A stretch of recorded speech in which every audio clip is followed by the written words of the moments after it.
तो मेरे दिमाग में ऐसा आता था, तो इसलिए मेरे आया मन में अपने एक देवसास गुरु पूजन लिखे, और उसमें अपन जयमाला में देवसास गुरु का ही स्वरूप बताया। तो मैंने पहले पूजन नहीं, पहले जयमाला लिखी, ये भी इतिहास की बात है, और उसमें देवसास गुरु का स्वरूप लिखा। और कहाँ कहाँ हम गलती करते हैं वो बात लिखी। अपनी पाठमालाओं में मैंने वो स्तुति के नाम पर, देवसास गुरु स्तुति के नाम पर छापी, अष्टक नहीं छापे, क्योंकि अष्टक तो युगल जी की पूजन छप गई थी देवसास गुरु के नाम पर। तो दो देवसास गुरु की पूजन तो मैं देता नहीं। क्या अध्यात्म, कभी तुमने सोचा है ऐसा? कभी मैंने तुम्हें बताया? तो देखो सुन लो, तो ये समझ लो सबके लिए उपयोगी बात है। तो वो उसमें मैंने दी, क्यों दी, कैसे दी देवसास गुरु कि उसमें मैंने लिखा कि हम देवसास गुरु के बारे में क्या गलतियां करते हैं और क्या गलतियां हमें मिटना चाहिए, ये बात उसमें लिखी। कुछ चारक पंक्तियां मैं आपको सुनाना चाहता हूँ, इसलिए ये किताब मंगाई है। तो मैं ये लाया हूँ, देखो। हे बीत राग सर्वज्ञ प्रभु, तो उनके दो विशेषण बनाए अपन ने, किनके? सच्चे देव के, कि हे भगवान आप बीतरागी हो और सर्वज्ञ हो। आपने पढ़ा है सच्चे देव की परिभाषा में कि जो बीतराग और सर्वज्ञ हों, हितोपदेशी भी है, वो भी आगे आएगा, लेकिन अभी दो विशेषण पकड़े अपन ने, क्योंकि हितोपदेशी मजेदार नहीं है। क्यों? वो तो हमारे स्वार्थ की बात है, हमें तुमने उपदेश दिया हित का, तो वो हमने अपनी तरफ से उनको गुण बताया। हर अरहंत के लिए वो जरूरी नहीं है। लाखों अरहंत ऐसे होते हैं जो हितोपदेशी नहीं होते हैं, एक शब्द भी नहीं बोलते हैं और मोक्ष चले जाते हैं। तो ये जो देवसास गुरु पूजन है अकेली तीर्थंकरों की नहीं है, ये सभी अरहंतों की है। इसलिए दो पॉइंट पकड़े जो हर एक अरहंत के लिए जरूरी हैं। कौन कौन? हे बीतराग सर्वज्ञ प्रभु, दो क्वालिटी जिसमें हैं, ऐसे भगवान। महावीर नहीं कहा, ये नहीं कहा, ये नहीं कहा, जो बीतरागी हैं और सर्वज्ञ हैं, कि तुमको ना अब तक पहचाना। पहले यही बात स्वीकार की कि भगवान मैंने आपको पहचाना तो है नहीं, पूजा जरूर कर रहा हूँ, भक्ति जरूर कर रहा हूँ, दर्शन जरूर कर रहा हूँ, लेकिन मैंने तुम्हें पहचाना नहीं है ढंग से। अतएव पढ़ रहे हैं प्रभुवर 84 के चक्कर खाना। मैं 4 गति और 84 लाख योनियों में चक्कर क्यों खा रहा हूँ? क्योंकि मैंने तुम्हें नहीं पहचाना, इसलिए मैं ये चक्कर खा रहा हूँ। और ये बात प्रवचन सार की 80वीं गाथा में कही है कि जो अरहंत को द्रव्यगुण पर्याय से जानता है, ख्याल में आई ना, उसका वो अपने आत्मा को जानता है, और जो अपने आत्मा को जानता है उसका मोह नाश को प्राप्त होता है। लिखा, यानी सबसे पहले अरहंत भगवान को द्रव्यगुण पर्याय से, माने वही बीतरागता और सर्वज्ञता से जानना चाहिए। तो मैंने तुमसे तुम्हारे संदर्भ में क्या गलती की? नंबर 1 गलती क्या की? पहली, इधर आज लेट आया था। लेट आने वाली गलती तो ब्रेंच पे खड़े होने से माफ हो जाएगी। ऐसी छोटी मोटी गलती की बात नहीं है ये। तो क्या गलती की? तुमको पहचाने ही नहीं, अब तक ना तुमको पहचाना, और इसी के फल में मैं 4 गति और 84 लाख योनियों में भटक रहा हूँ। और एकमात्र गलती ये है। राम जी भाई से पूछते थे कि हमारी गलती क्या है? कि एक गलती है बस। क्या? कि अपने को नहीं जाना। बोलते, हमेशा बोलते थे राम जी भाई। राम जी भाई का नाम सुना होगा, कांजी स्वामी के सामने बैठा करते थे, हैं? उनके मुख्य श्रोता थे। कि तुमको मैंने पहचाना नहीं, ये सबसे बड़ी गलती है, और उसकी सबसे बड़ी सजा 4 गति और 84 लाख योनियों में, जिसमें निगोद भी शामिल है, मैं आज तक संसार में रहा हूं सिर्फ एक गलती के कारण। ध्यान से सुनना, क्या हम तो सुबह से शाम तक 50 गलती करते हैं कि उसके कारण नहीं हो तुम संसार में। अपने भगवान को तुमने पहचाना नहीं है, इस गलती के कारण हम संसार में हैं। कि भैया कि क्या गलती की है बता दो ना हमें। भगवान को पहचानने में हमने क्या गलती की। देखो ये सन 57-58 में लिखी पूजन है। कितने साल हो गए लगाओ हिसाब किताब।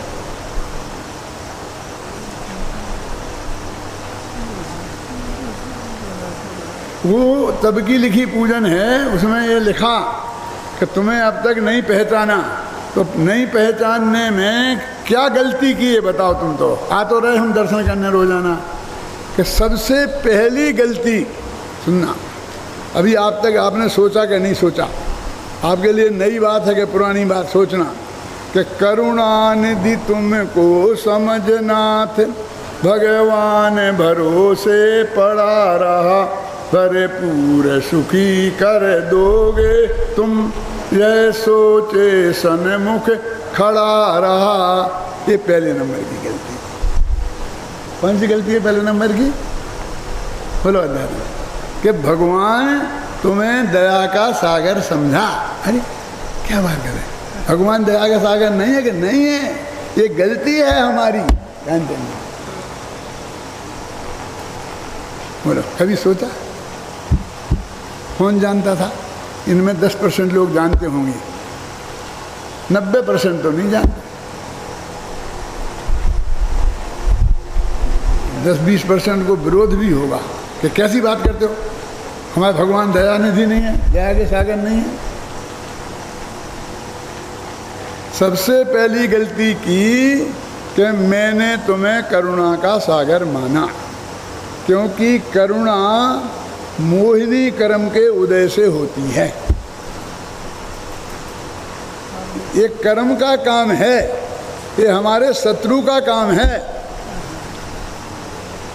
सिद्ध चक्र विधान की कौन सी पूजन में? 8वें दिन की पूजन में वो कोई ऐसा 972 कितना है, 972वां छंद है, उसमें क्लियर लिखा है कि एक करुणा भाव मोहिनी कर्म के उदय से होता है। और हे भगवान, आपने मोहिनी कर्म का नाश कर दिया, इसलिए आपने करुणा का भी नाश कर दिया। जय माला देख लेना सिद्धक विधान जो आपके यहीं रखा हो, समझे ना। करुणानिधि तुमको समझनाथ, क्या किया फिर तुमने? हमने कि भगवान भरोसे पड़ा रहा। ये भगवान भरोसे पड़ा रहना, ये अपने बुंदेलखंड का एक फ्रेज है। फ्रेज समझते हैं? वे होते हैं जैसे भाषा का सौंदर्य जिनसे होता है कि भैया मैं तो भगवान के भरोसे, अब तो हम तो भगवान भरोसे ही हैं।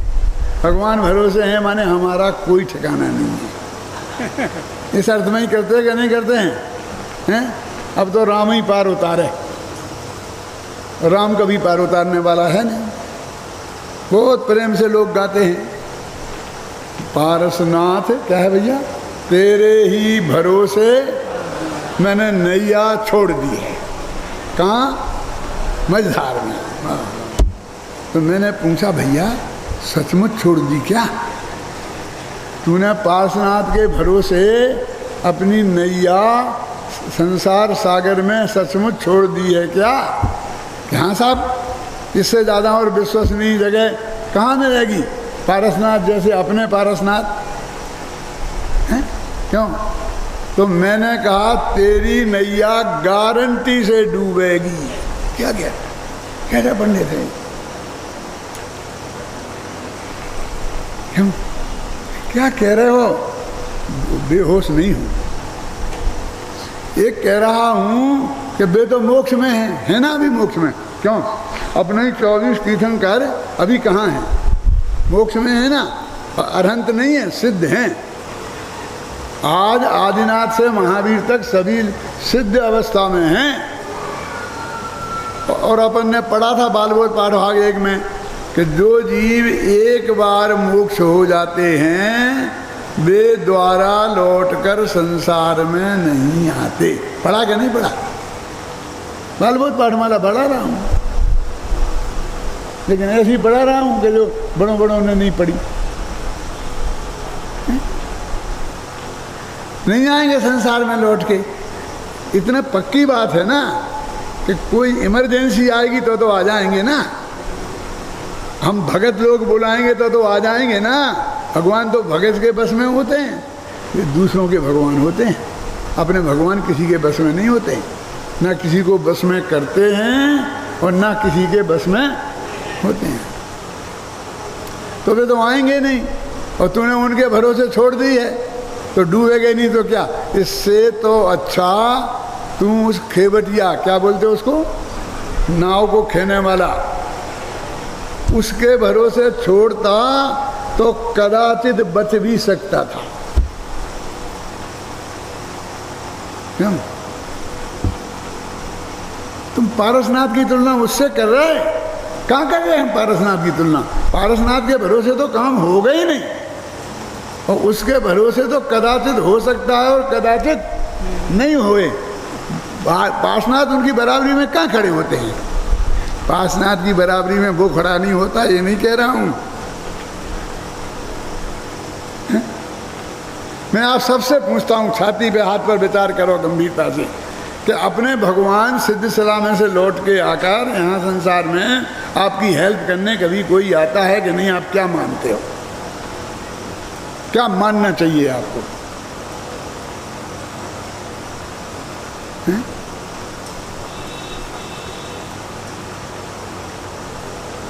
यदि नाव नहीं डूबने देनी है तो होशियार खेवटिया रखना चाहिए।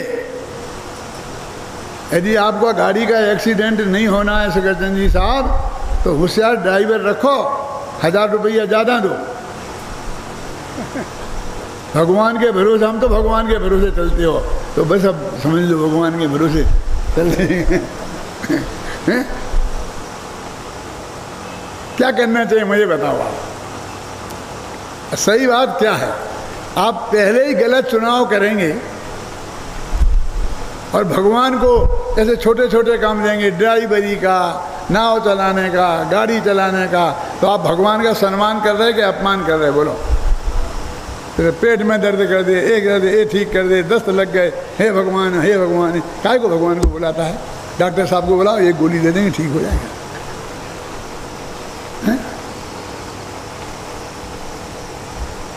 अपने भगवान अकर्ता हैं, जरा समझना।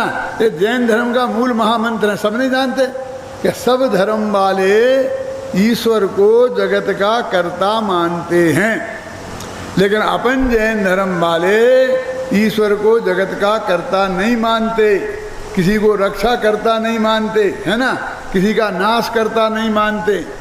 अपन तो ऐसा मानते हैं, बर्नी जी ने लिखा है, होता स्वयं जगत परिणाम और मैं जग का करता क्या काम। ये कांजी स्वामी ने नहीं लिखा, बर्नी जी ने लिखा है। बर्नी जी तो अपने हैं ना, कैसे अपने? अपने बुंदेलखंड के हैं, अपने एरिए के हैं। कांजी स्वामी से पहले हमें उनके दर्शन हुए थे, हैं? उन्होंने सारे शिक्षा का प्रचार बहुत किया। जितने विद्वान देखने में आते थे उस जमाने में वो बर्नी जी की कृपा से आते थे, हैं? उनने कहा है, उनने लिखा है ऐसा कि होता स्वयं जगत परिणाम और मैं जग का करता क्या काम। ना भगवान करता है ना मैं करता हूँ, फिर कौन कर जाता है भैया? फिर कौन कर जाता है? कि बता दिया ना कि होता स्वयं जगत परिणाम, कि जगत का परिणाम स्वयं अपने आप होता है। कि नदी को, जो गंगा नदी हिमालय से बहती है और बंगाल की खाड़ी में पहुंच जाती है, तो कौन ले जाता है? कौन ले जाता है? कि क्या किसी को ले जाने की ज़रूरत है? वो अपने आप तेज़ी से दौड़ के चली जाती है, पहुंच जाती है। वही गंगा का पानी एक घड़ा भरो, कहाँ? बंगाल की खाड़ी में से, और गंगोत्री में लाओ, पसीना छूट जाएगा। 2-4 हज़ार रुपया खर्च के बिना नहीं आएगा। क्यों? वही धर्मात्मा लोग हैं ना जो हम अपने हाथ से भरेंगे पानी, अपने हाथ से लेके आएंगे, यदि उनके अपने कंधा पे रख के लेके आने का जो धर्म है ना, उसके हिसाब से गए तो लाखों रुपया खर्च हो जाएंगे और बरसों में नहीं पहुंचेगा। गंगा का पानी गंगोत्री से बंगाल की खाड़ी में मुफ्त में पहुंच जाएगा और जल्दी से जल्दी पहुंच जाएगा। और गंगोत्री का पानी बंगाल की खाड़ी का पानी गंगोत्री में नहीं पहुंचेगा। पहुंचेगा कि नहीं पहुंचेगा? बोलो बेटा, नहीं पहुंचेगा? अरे पहुंचेगा, घबराओ मत, वो भी पहुंचेगा। कैसे पहुंचेगा? जब भयंकर गर्मी पड़ेगी तो वो समुद्र में से भाप बनेगा और भाप बन के आकाश में उड़ेगा और आकाश में से बादल बन के फिर वो मालूम हिमालय की तरफ भागता है, पर्वतों की तरफ भागता है वो बादल। तो भागते भागते वहाँ पहुँचेंगे और वहाँ ठंडक में बर्फ़ बन जाएंगे और बर्फ़ बन के वही पानी पिघलेगा फिर थोड़ी गर्मी में, तो वो गंगोत्री में से फिर गंगा में, ऐसा चक्कर काटता है। क्या? तो बोलो, गंगोत्री से और बंगाल की खाड़ी में पहुंचने में क्या श्रम लगता है? लेकिन मैंने कहा था ना, बंगाल की खाड़ी से गंगोत्री पहुंचाने में पसीना छूटेगा, लेकिन ये बिना पसीना छोड़े पहुंच गया। और हर साल होता है ये काम, कोई ऐसे तो गजब बात तो है नहीं।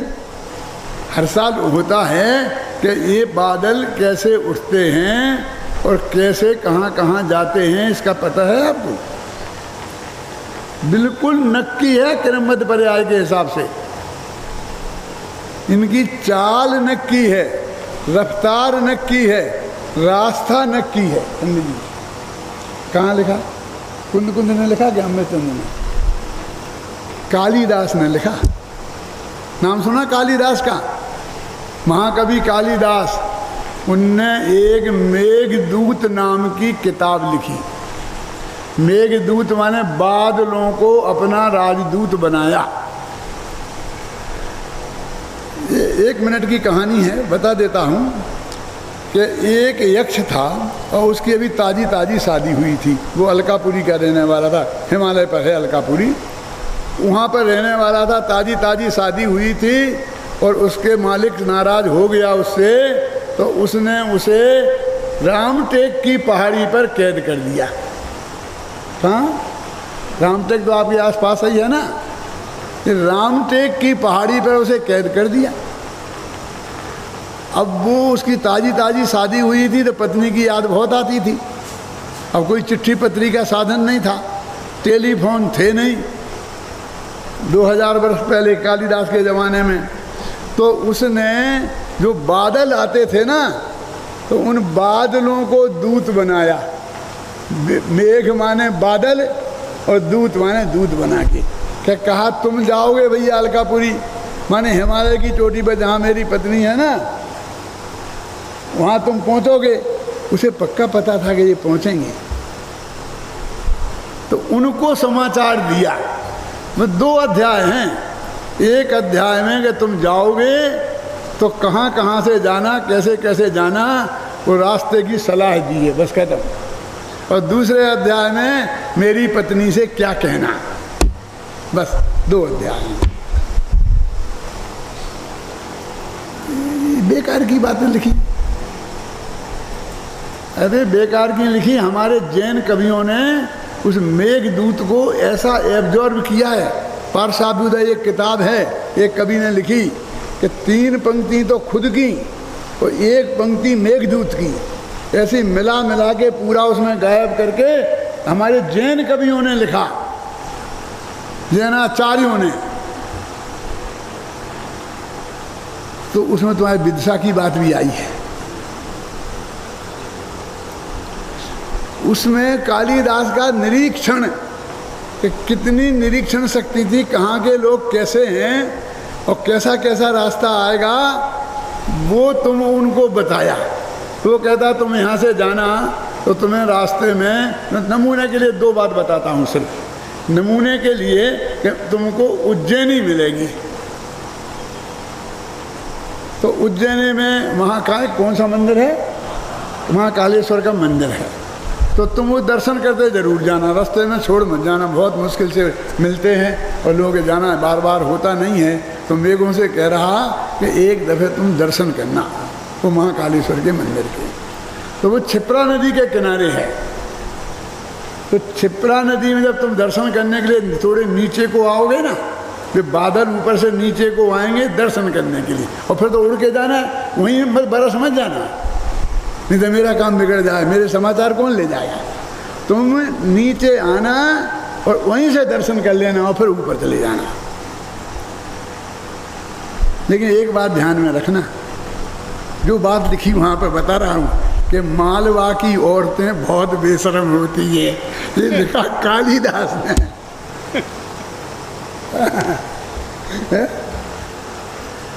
वे नदी में नहाती हैं तो नग्न होके माने अर्ध नग्न होकर नहाती हैं।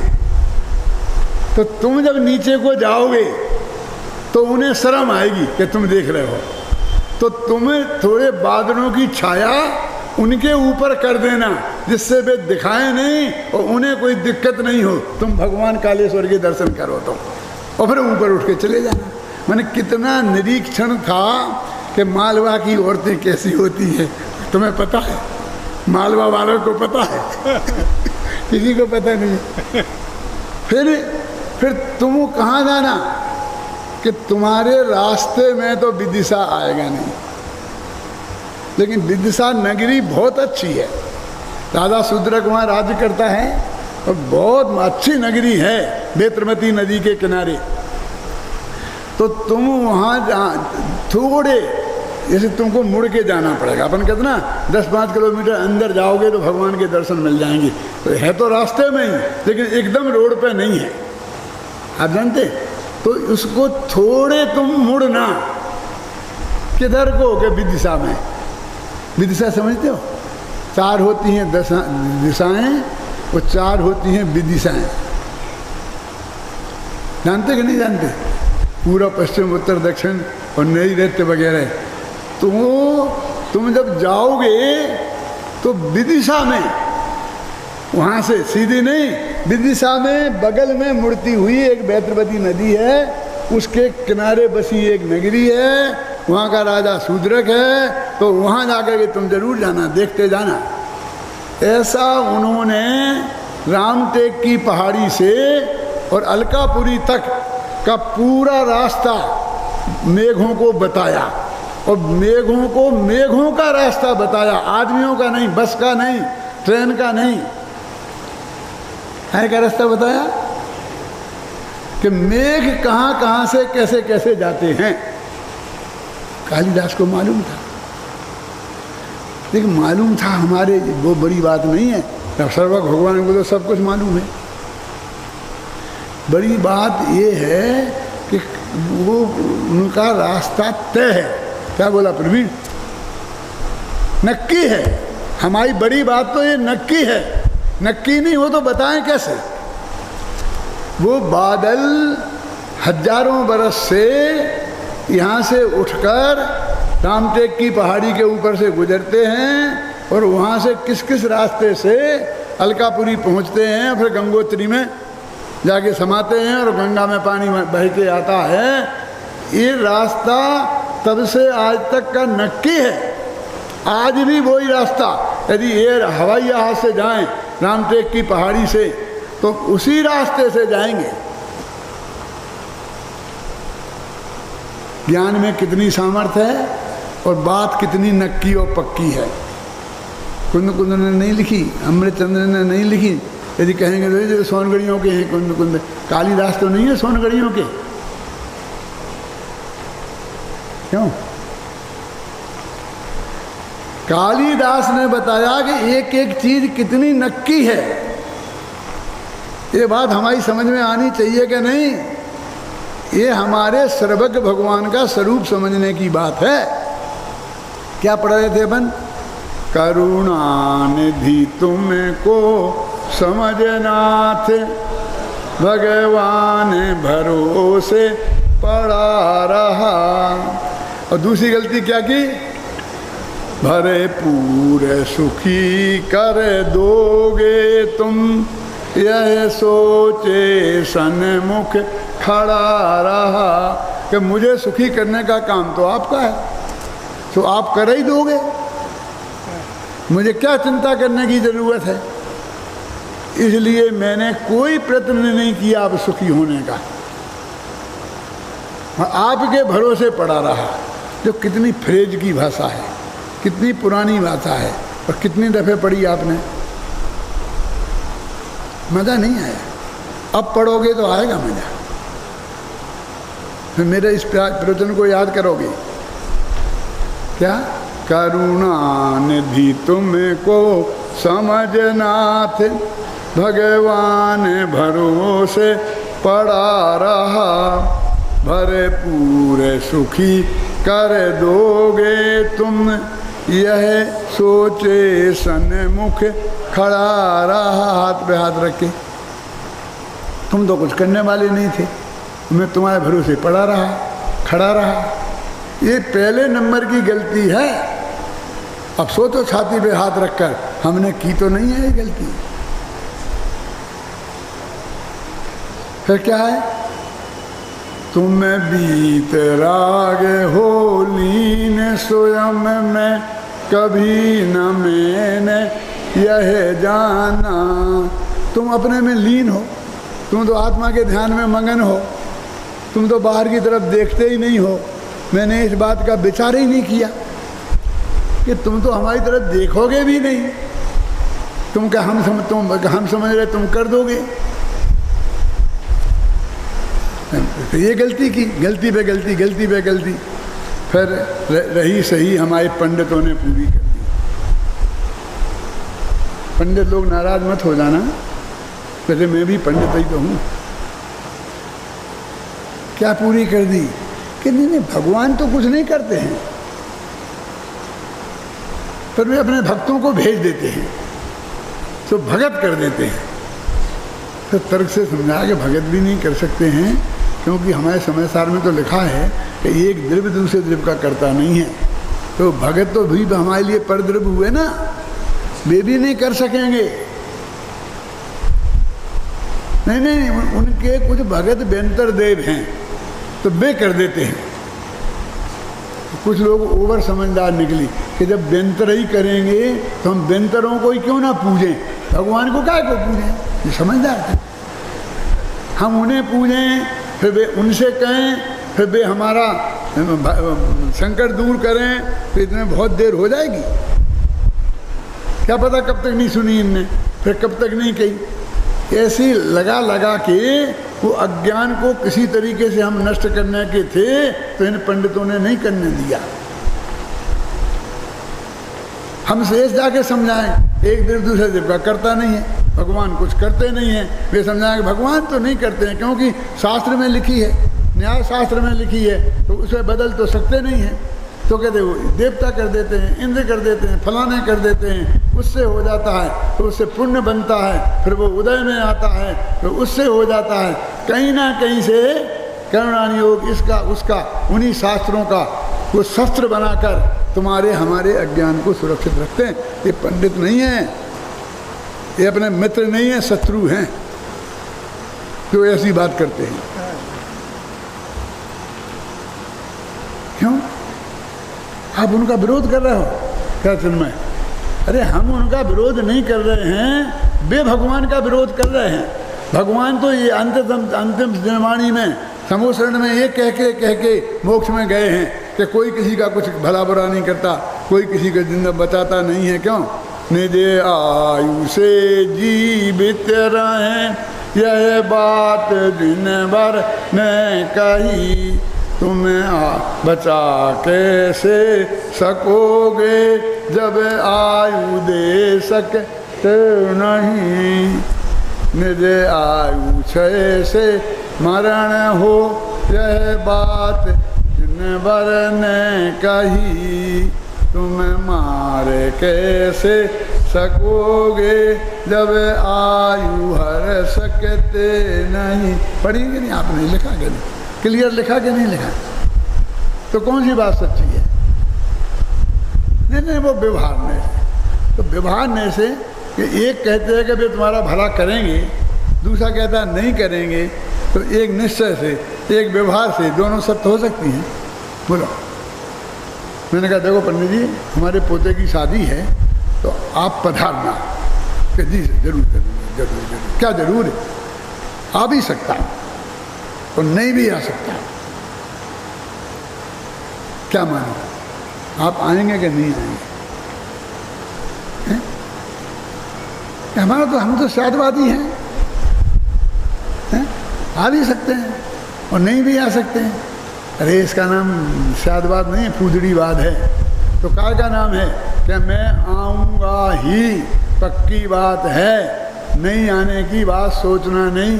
या तो अस्पताल में पड़ा होऊंगा और या तुम्हारे घर हाजिर होऊंगा। मैं तो लोगों से यही कहता हूँ। मुझे लोग पूछते हैं पंडित जी आप आओगे? आएंगे। फिर वो पक्की कर दो। पक्की का क्या पक्की करूँ? इतनी पक्की मैं जानता हूँ कि या तो मैं गद्दी पे बैठ के प्रवचन कर रहा हूँगा तुम्हारे यहाँ, और या फिर नहीं तुम समझ लो कि पंडित जी नहीं आए गद्दी पे बैठे तो किसी अस्पताल में पड़े होंगे। जब तक मेरा बस चलेगा तब तक तो मैं अपनी बात टालूंगा नहीं, और फिर नहीं चलेगा तो मैं क्या करूँगा? क्यों साहब? अब भगवान का जो अकर्तापन स्वभाव है, देखो मैंने इसमें पढ़ोगे पूरी तो उसमें एक एक बात लिखी है क्या क्या गलती हमने की है। तुम्हें बीत रागे हो लीन स्वयं में, कभी न मैंने यह जाना तुम्हें हो निरी। तुम जगत से बिल्कुल निरी हो, तुम्हें कोई लेना देना नहीं है, और तुम कृत्य हो। ये कृत्य क्या होता है? जो भी हमें करना था उसका नाम कृत्य, और कृत्य माने कर लिया।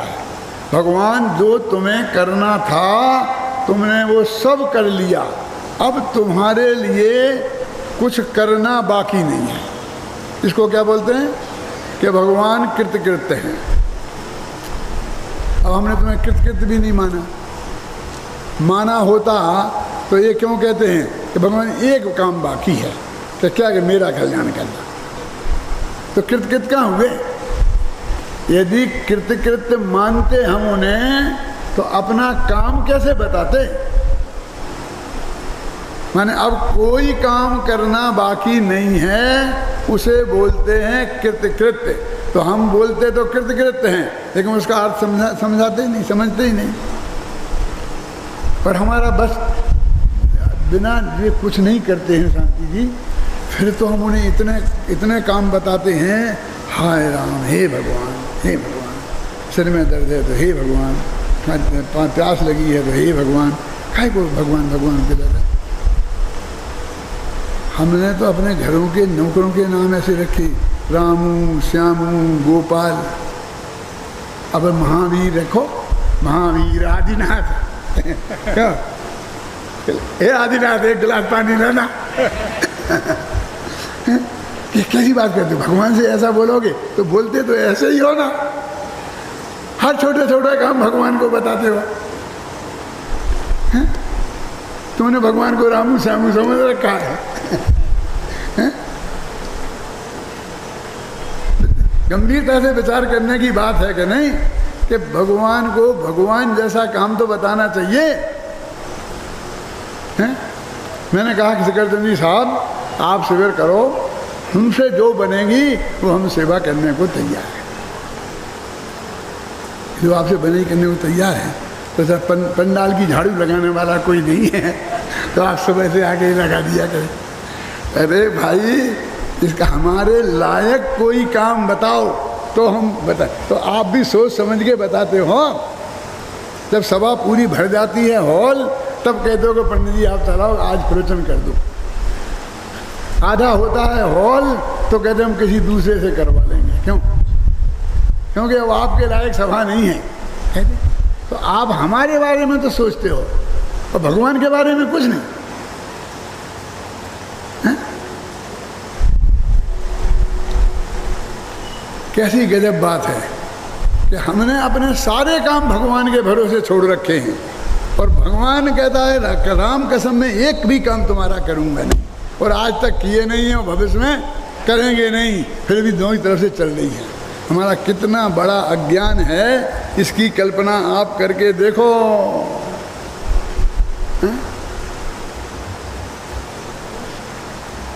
तो प्रभु बीत राग की वाणी में जैसा जो तत्व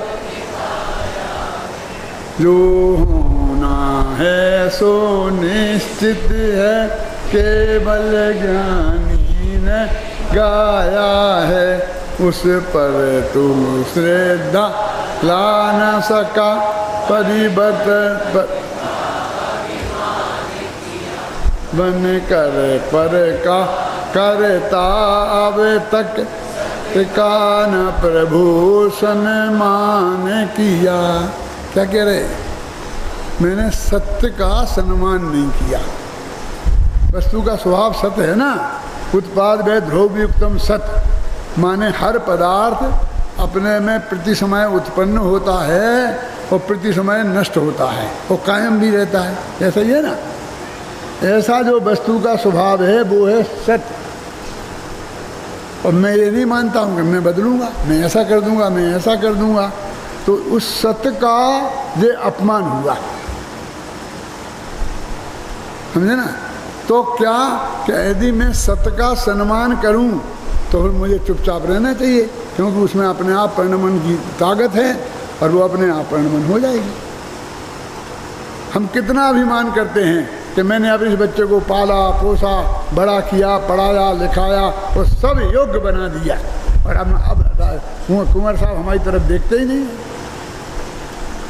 अब हमें उपदेश देते हैं बात में, पापा आप समझते तो हो नहीं, पापा आप समझते तो हो ही नहीं। मैंने कहा बेटा समझदार तो तुम ही पैदा भाई, हम तो कुछ समझते ही नहीं है। दिन में 6 दफे कहता है हमें तो आप समझते नहीं हो, समझते नहीं हो। कहता आप हमको सिखाए थे क्या? हमने बड़ा 25 वर्ष का पाल पोस के बड़ा पढ़ा लिखा के किया, बोलते ना। मैंने कहा बेटा कितने वर्ष में किया? तुमने अपने बेटे को 25 वर्ष का किया ना, तो कितने दिनों में किया? 5 साल में। है कैसी बात कहते हो? 25 साल में 25 साल का किया, तो 25 साल में तुमने क्या किया? 25 साल में 25 साल का तो अपने आप ही हो गया। क्यों बोलो? तुम 24 साल में 25 साल का कर देते तो हम कुछ कमाल समझते कि 25 साल में 25 साल का किया। अरे वाह क्या बात करते हो। तो वस्तु के स्वरूप का रंच मात्र भी हमें ख्याल नहीं है। हम अपने भगवान का स्वरूप नहीं पहचानते हैं, हम उनके पुजारी हैं, भक्ति हैं। वे कहते हैं कि पंडित जी आप होंगी, अब तो प्रवचन सार चला रहे थे। अरे ये प्रवचन सार है, ये पूजा पाठ पे क्यों उतर आए? तो कल पूजा पाठ की नहीं कहते तो कहते पूजा पाठ की तो कहते ही नहीं। वो दिक्कत थी कि पूजा पाठ की तो कहते ही नहीं हो, कि आप पूजा तो करते ही नहीं हो। पंडित जी भैया हमने पूजन बनाई है तो करने के लिए बनाई कि नहीं करने के लिए? आप लोग करो कि नहीं करो, काय के लिए बनाई हमने बनाई है, तो अभी हमें पूजा करने वाला नहीं मानते तुम। करने वाला किसे बोलते हैं? करना माने बनाना है। करने वाला किसे बोलते हैं? तुम ये नहीं कहते हो, तुम पूजा की बात नहीं दे समझाते हो। अब पूजा की बात समझा रहे तो ये पूजा की बात समझा रहे, क्या करें? यहाँ तो जिनवाणी में कदम कदम पर इतनी ऐसी चीज़ें हैं कि जो समझाने के लायक हैं, समझने की ज़रूरत है। जो बोलें सोई महान, सोई बढ़िया, और वो इसमें निकलेगा। मैं कई गाथाएं निकाल के बता दूं इसी की, प्रवचन सार की। क्या कि किसे कहते हैं तो एक द्रव्य के क्षेत्र में काल के भाव से पढ़ना हो तो पूरा ज्ञानाधिकार पढ़ो। तो ये वस्तु का स्वरूप हमारे ख्याल में आना चाहिए, तब हमारी पूजा सच्ची होगी, तब हमारा देव दर्शन सच्चा होगा, तब हमारा ये पठन पाठन सच्चा होगा, तब हम जैन धर्म के सच्चे जैनी कहलाएंगे। हम एक बार सच्चे जैनी बने, इस मंगल भावना से अभी की बात समाप्त करता।